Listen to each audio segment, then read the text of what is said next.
Donc voici le deuxième épisode de la série de vidéos concernant la morgue 1 du crématoire 2 de Birkenau. Dans cet épisode, nous nous intéresserons aux preuves photographiques. Il existe aussi des preuves photographiques que Vincent Renoir réfute. Voyons cela de plus près. Pour commencer, et je suis d'accord, il existe une barrière au détail que l'on peut enregistrer avec un film, et cette barrière est la granularité du film. C'est exactement la même chose avec un système d'enregistrement numérique de l'image. Un capteur CCD ne pourra fouiller des détails plus petits que ses pixels. Mais également, ce n'est pas parce qu'une photo ne montre pas un détail que ce détail n'existe pas dans la réalité. Voici une photo aérienne issue d'un site de cartographie bien connu. Considérez le bâtiment ovoïde en surbrillance. Il y a des choses autour qui pourraient nous en préciser la fonction. À présent, zoomons dans l'image. Le bâtiment est plus grand, mais les détails ne sont pas plus reconnaissables. Pourtant, il s'agit ici d'une flèche de béton avec des cloches et une croix, et ici une statue de la Vierge, faisant de ce bâtiment une église. Vous ne me croyez pas? Alors voilà une photo depuis le sol. Les objets en question sont parfaitement identifiables à présent. Le bâtiment est sans contestation possible une église. Ce petit exemple permet de montrer qu'une absence de preuve n'est pas la preuve d'une absence. Revenons au Créma 2. La photo aérienne prise à l'été 1944 par la RAF était surtout centrée sur l'usine Buna de Monowitz.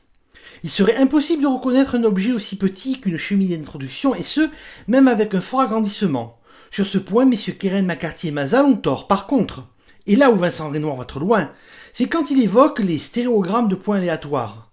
Car en effet, la stéréoscopie qu'évoquent messieurs Keren, McCarthy et Mazal n'est pas une stéréoscopie de points aléatoires, mais bien une réelle stéréoscopie basée sur deux photos prenant la scène sous des angles légèrement différents.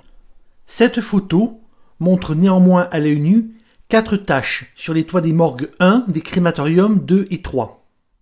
Mais quelle est la nature de ces taches?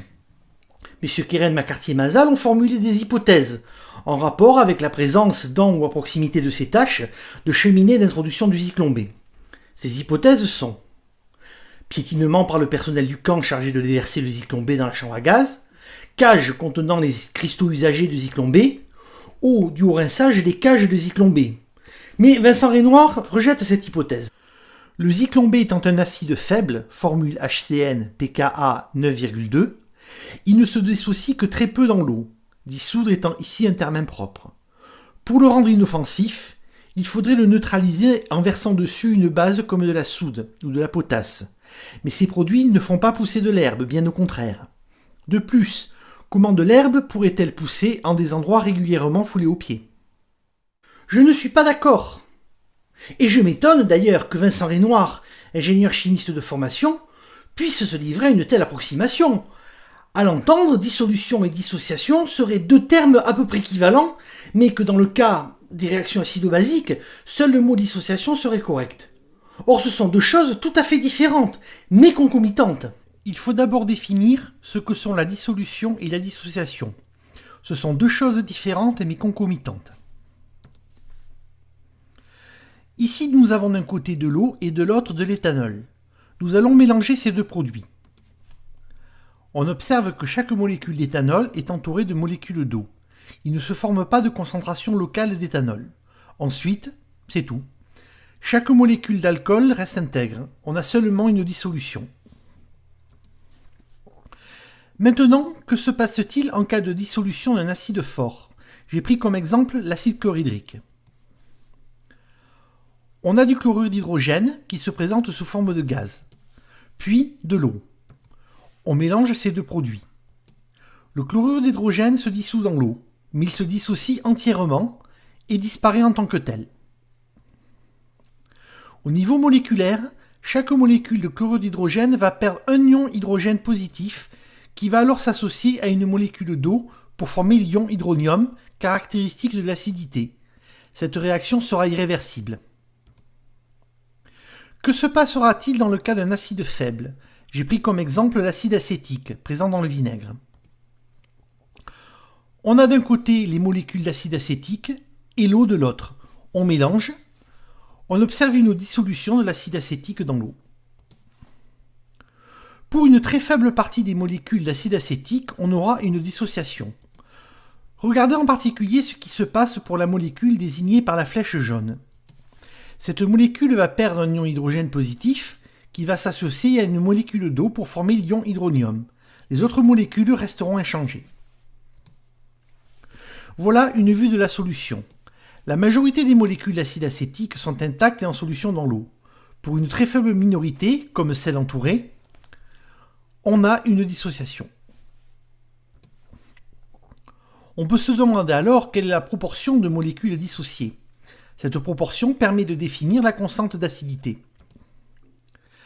La constante d'acidité est le rapport entre le nombre de molécules dissociées sur le nombre de molécules intactes, comme l'indique la formule à l'écran. Dans le cas de l'acide cyanhydrique, qui nous intéresse ici, ce chiffre est de 10 puissance moins 9, ce qui veut dire 0,80 soit 1 milliardième, ce qui veut dire qu'il y a une molécule dissociée pour 1 milliard de molécules en solution. Ce chiffre étant délicat à utiliser, on préfère la notation pKa égale 9, que Vincent Renoir utilise sur son site. Pour employer un mot savant, pKa est le cologarithme de base 10 du Ka. Ce qui veut dire que si l'on met en présence d'eau de l'acide cyanhydrique, il se dissoudra entièrement, mais ne produira qu'une très infime minorité d'ion hydronium.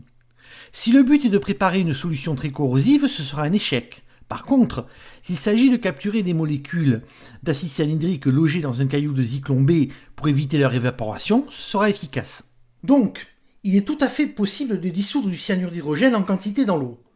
Le résultat sera une solution aqueuse de cyanure d'hydrogène, d'ion cyanure Cn-, minoritaire, et d'ion H3O+, minoritaire aussi. Ce n'est pas parce que HCN ne se dissocie que très peu, une molécule sur 1 milliard, qu'il n'est pas hautement soluble. Maintenant, quelles sont les hypothèses négationnistes sur le sujet? Selon John Seaborn, ce serait un trucage de la CIA. Charles Provan est d'accord avec cette thèse, mais Vincent Renoir et moi sommes d'accord pour la réfuter. Aujourd'hui encore, les taches noires visibles sur les toits des morgues 1, des crématoires 2 et 3 au camp de Birkenau n'ont aucune explication certaine. John Ball et Charles Provan pensent qu'il s'agit de marques ajoutées après coup par des faussaires. Personnellement, je rejette ce genre d'hypothèse tant qu'il en existe d'autres plus simples. Vincent Renoir a dit plusieurs fois, et c'est tout à son honneur, qu'il rejetait toute théorie du complot.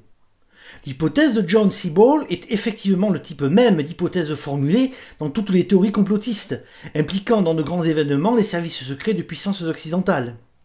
Il faut toutefois préciser que John Seaborn a été récusé comme témoin expert au procès d'Ernst Zundel en 1988 et qu'il a été contredit par Neville Bryant et Carol Lucas, deux experts reconnus en photo aérienne, et que de la sorte, sa théorie est difficilement crédible. Mais continuons. Dans Auschwitz Lies, ainsi, Carlo Matonio suggère l'existence de végétation qui poussait sur la couche de terre recouvrant le toit. Pourquoi pas? La disparition des traces sur la photo du 13 septembre signifierait qu'au crématoire 2, cette végétation avait été enlevée. Pourquoi pas en effet, mais dans ce cas, il faudrait expliquer 2 points. Pourquoi n'y a-t-il pas de taches et donc de végétation sur les toits des morgues 2? Et pourquoi cette végétation parasite se répartirait sagement en 4 taches, alors que la végétation parasite se répartit plus ou moins aléatoirement? Vous voyez comment la mousse se répartit aléatoirement sur toute la surface, sur une photo récente. Personnellement, je privilégie une autre explication donnée par Carlo Matonio et qui repose sur le fait que, pour assurer l'étanchéité, la dalle en béton armé du toit de la morgue contenait une couche de bitume. Sachant que les matériaux utilisés pendant la guerre n'étaient pas toujours de première qualité et que des vices de construction étaient parfois à déplorer, il est possible que des fissures soient apparues dans les dalles de béton, donc des fissures qui auraient nécessité d'enlever la terre qui recouvrait l'édifice afin de faire des réparations de fortune. On oublie en effet très souvent que le béton armé n'est ni facile à réaliser, ni résistant à toute épreuve. Ce mémoire parle de la corrosion naturelle des bétons armés, sous l'action de 2 agents principaux, le dioxyde de carbone et les chlorures. Il en résulte une corrosion des armatures qui va provoquer des éclatements locaux dans le béton. Cet autre mémoire évoque les possibles malfaçons de ce matériau.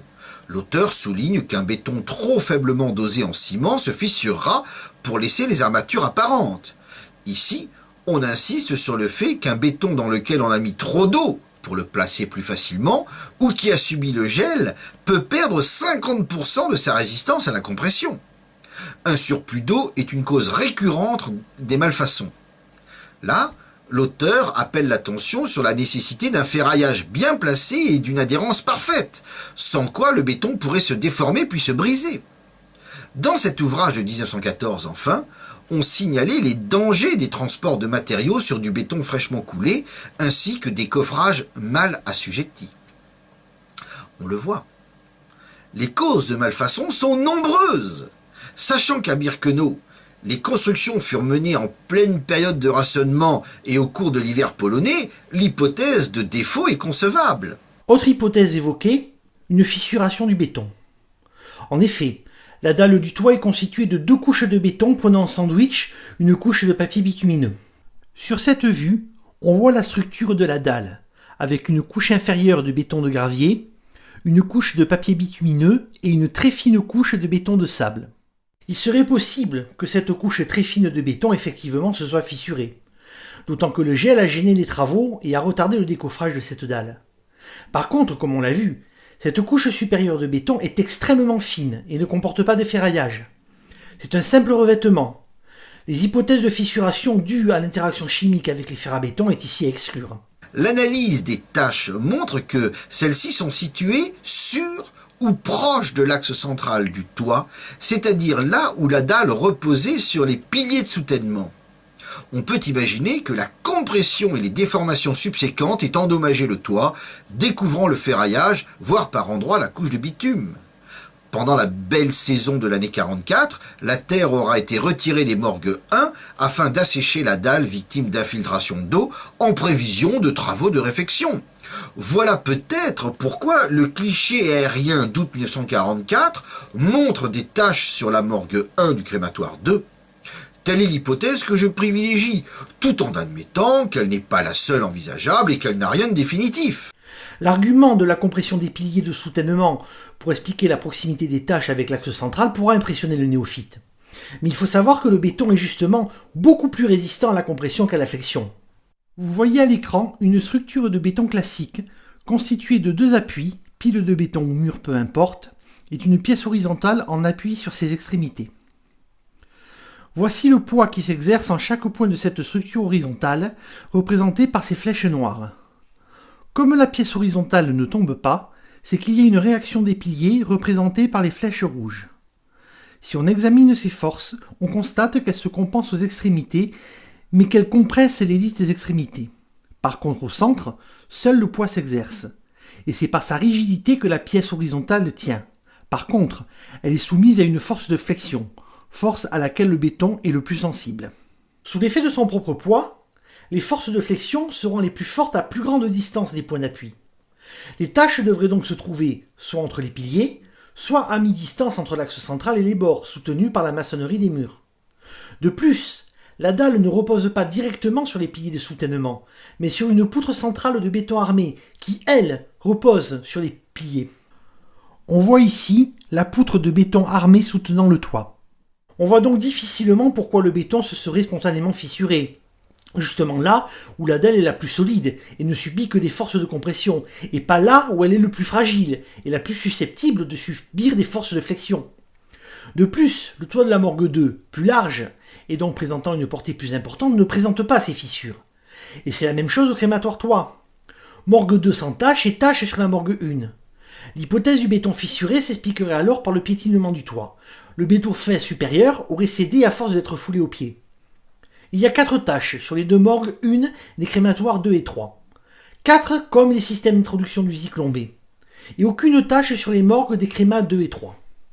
J'y vois la preuve, si la fissuration du béton est effectivement la cause de ces taches, que le béton a été piétiné à 4 endroits, comme les 4 orifices d'introduction du Zyklon B, et uniquement sur les morgues 1, pièces présentées par l'historiographie comme les chambres à gaz. Mais il existe un fait capital à surtout ne pas négliger. C'est que le toit était recouvert de terre. On peut songer que c'était une terre battue, identique à celle du carreau du camp, car elle a la même apparence que le reste sur les photos aériennes. Cette couche de terre aurait alors masqué les éventuelles fissures du béton, mais se proposent alors 2 autres sources possibles de taches. la terre piétinée et souillée par des bottes, ou l'eau due au rinçage des paniers de Zyklon B, comme messieurs Keren, McCarthy et Mazal l'ont suggéré dans leur étude. Et là, seule une intervention humaine peut expliquer leur présence. Ce qui confirme la présence de centres d'intérêt pour les personnels du camp, et spécifiquement sur la morgue 1 du crématoire 2 et du crématoire 3, mais pas sur les morgues 2.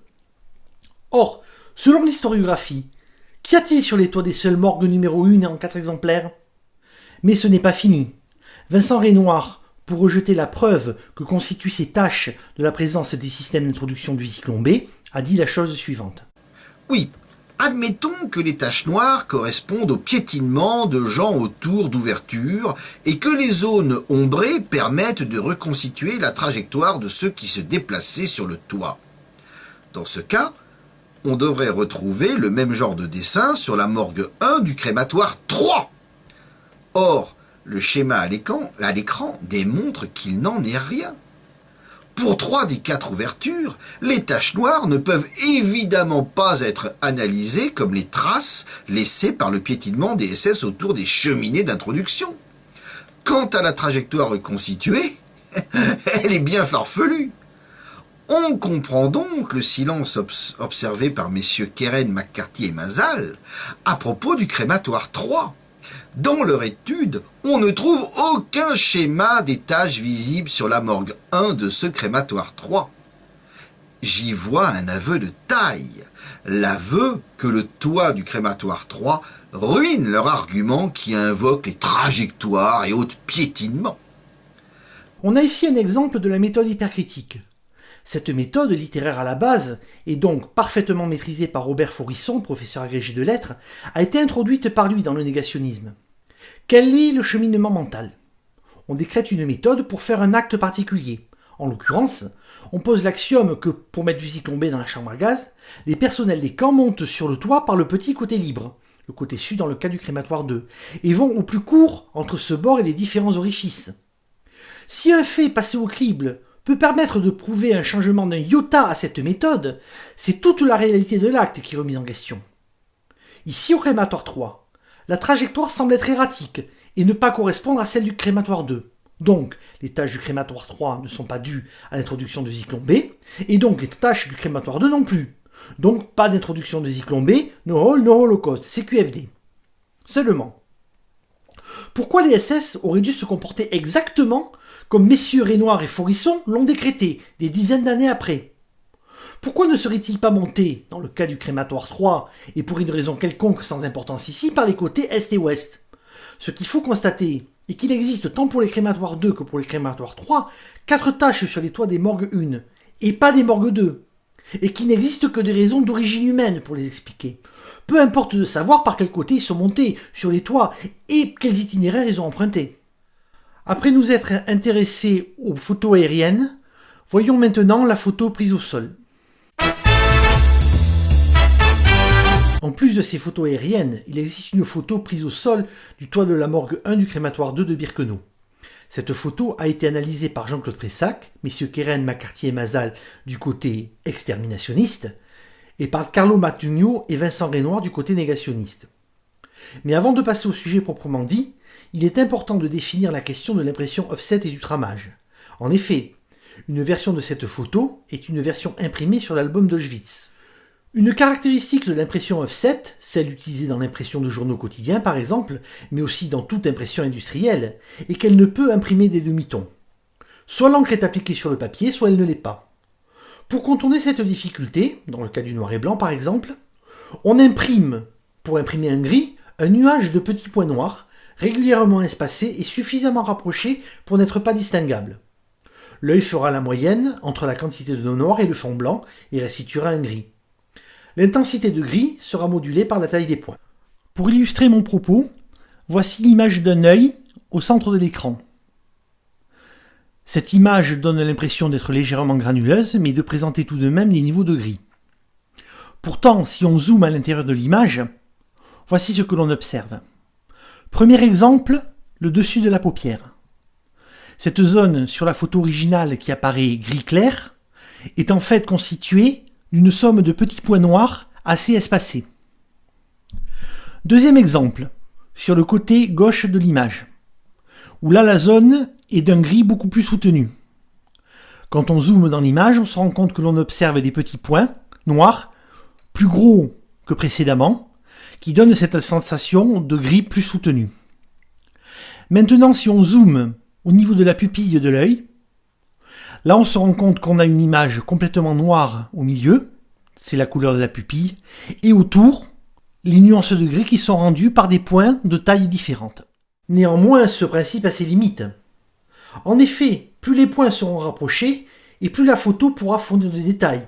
Mais les points de trame auront d'autant moins de place pour prendre une grande quantité de tailles différentes, ce qui se traduira par un nivellement des niveaux de gris, que pourra prendre l'image. Autre limite, un détail dont la taille sera de l'ordre de grandeur du pas de trame sera très mal retranscrit et sera totalement noir. Il sera impossible de rendre des niveaux de gris comme le montre cette photo, avec 2 pas de trame différents. Dans l'image de droite, la trame est suffisamment fine pour rendre sans distorsion colorimétrique cette roue de voiture. Notez par exemple le dégradé de gris de la gorge autour de ce boulon. Dans l'image de gauche, par contre, on a un pas de trame beaucoup plus large. La gorge du boulon est ici totalement noire et ne rend pas les niveaux de gris de l'autre photo. Il faut aussi préciser quel pourrait être l'emplacement des fameux orifices. Il existe un schéma dressé par les autorités russo-polonaises que voici. Sur cette image, on voit où les enquêteurs polonais ont placé les trous. Pour un observateur face au mur sud de la chambre à gaz et qui observe vers le nord, les trous sont alternativement à sa droite, puis à sa gauche, puis de nouveau à sa droite et pour finir à sa gauche. Néanmoins, on connaît la valeur de la justesse de l'historiographie russe d'après-guerre. C'est cette historiographie qui est responsable de la fameuse plaque des 4 millions qui a fait le miel des négationnistes pendant des années. C'est pourquoi je préfère le schéma de l'étude de messieurs Keren, McCarthy et Mazal, que ces derniers ont dressé suite à l'exploration des ruines. On voit sur ce dessin en perspective cavalière la disposition des 4 orifices prolongés par leur cheminée. Ici, c'est le contraire de la disposition précédente. Pour le même observateur, les trous sont alternativement à gauche, puis à droite, puis à nouveau à gauche et pour finir à droite. Maintenant, voyons ce que Vincent Renoir a à dire sur la photo prise au sol. Afin de vérifier le plus objectivement possible, j'ai construit une maquette du toit de la prétendue chambre à gaz du crématoire 2. Je l'ai construite à l'échelle 1/100, avec les 4 cheminées, en papier vert, placées comme l'affirment messieurs Keren, McCarthy et Mazal. Puis j'ai déterminé l'angle sous lequel le cliché au sol avait été pris début 43, environ 25 degrés. Enfin, j'ai pris une série de photos de la maquette sous cet angle à environ 2 cm du sol. Le résultat donne sans conteste raison à messieurs Keren, McCarthy et Mazal. Avec des cheminées placées régulièrement de part et d'autre de l'axe central, le cliché obtenu sous le bon angle et à la bonne hauteur correspond parfaitement à celui pris au sol début 43. Pour commencer, après une reconstitution, il valide les conclusions de messieurs Keren, McCarthy et Mazal. La position des cheminées proposées après expertise des ruines est cohérente avec la photo prise au sol. Seulement, nous avons vu que les auteurs avaient écarté le 3e objet au motif qu'il était plus étroit et moins haut que les 2 cheminées, et aussi parce que sa face claire était peu distinguable du mur. Afin de juger ces arguments, j'ai comparé la photo qu'ils ont publiée à celle que l'on peut voir dans l'album d'Auschwitz. Je note que sur les 2 clichés, le 3e objet, ici entouré en rouge, n'apparaît ni plus étroit, ni sensiblement plus petit que les autres. Ici, Vincent Renoir se réfère à une autre version de cette photo, le tirage réalisé pour l'album d'Auschwitz. Or, que vaut ce tirage? Et c'est ici que les explications sur l'impression offset vont trouver leur utilité. Alors voilà l'ensemble des 2 photos que Vincent Renoir présente sur son site phdnm.org. En haut, nous avons la photo originale de Keren, McCarthy et Mazal. En bas, nous avons la photo tirée de l'album d'Auschwitz. Maintenant, je vais zoomer dans l'image. Là, nous sommes sur la photo issue de l'album d'Auschwitz. Que peut-on constater? Déjà, on peut constater que c'est une photo tramée.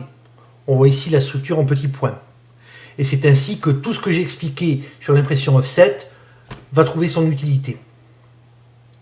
Afin que nous puissions comparer ces 2 photos, j'ai recopié la photo du haut sur un calque pour la mettre sur la photo du bas. Comme ceci. Voilà. Maintenant, comparons ces deux photos. Premier point, la cheminée de la locomotive. Nous voyons ici, à la base du tuyau de cheminée, une tache blanche correspondant à un reflet spéculaire du soleil. Puis, sur le tuyau de la cheminée, cette tache se prolonge. Elle est cependant moins distinguable. Au niveau de la tache à la base, on peut constater que l'on passe du blanc au noir progressivement, par un dégradé de gris. Maintenant, voyons voir sur la photo de l'album d'Auschwitz ce qui se passe.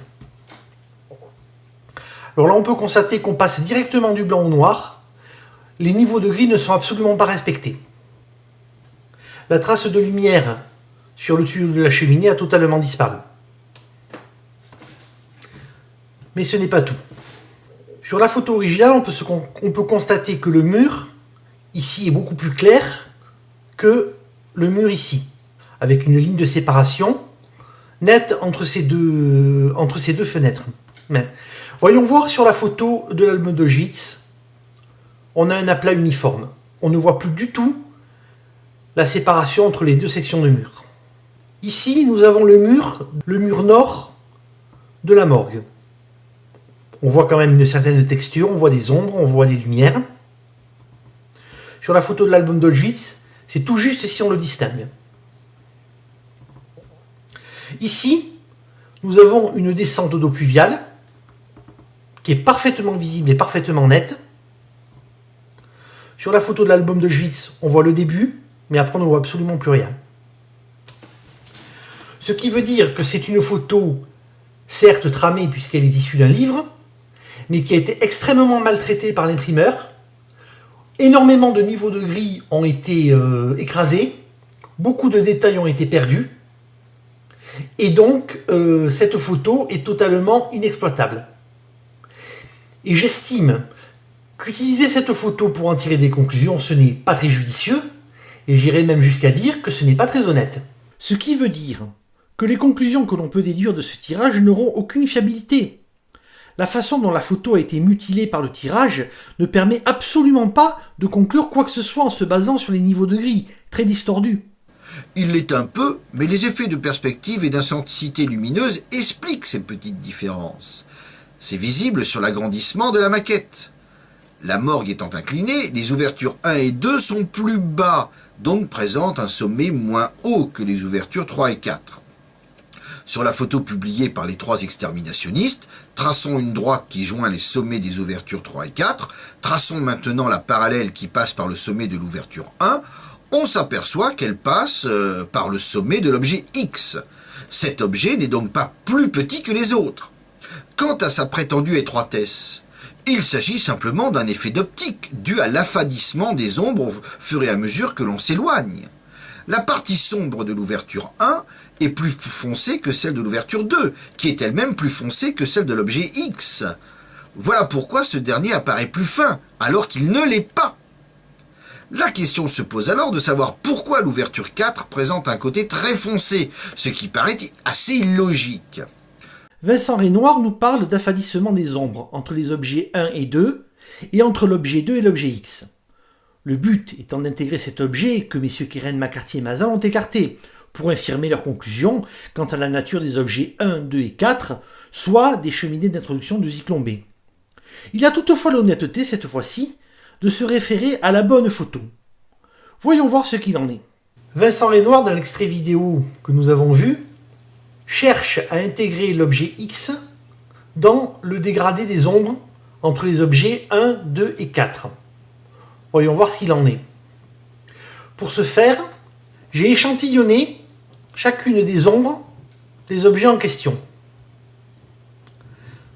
Ici, nous avons l'objet 1, l'objet 2, l'objet X et l'objet 4. Une vue rapprochée permet de voir que le carré censé représenter l'objet 1 est exactement de la même saturation, de même que pour l'objet 2, pour l'objet X, ainsi que pour l'objet 4. Maintenant, comparons entre eux ces carrés. Pour ce faire, nous avons un fond gris neutre.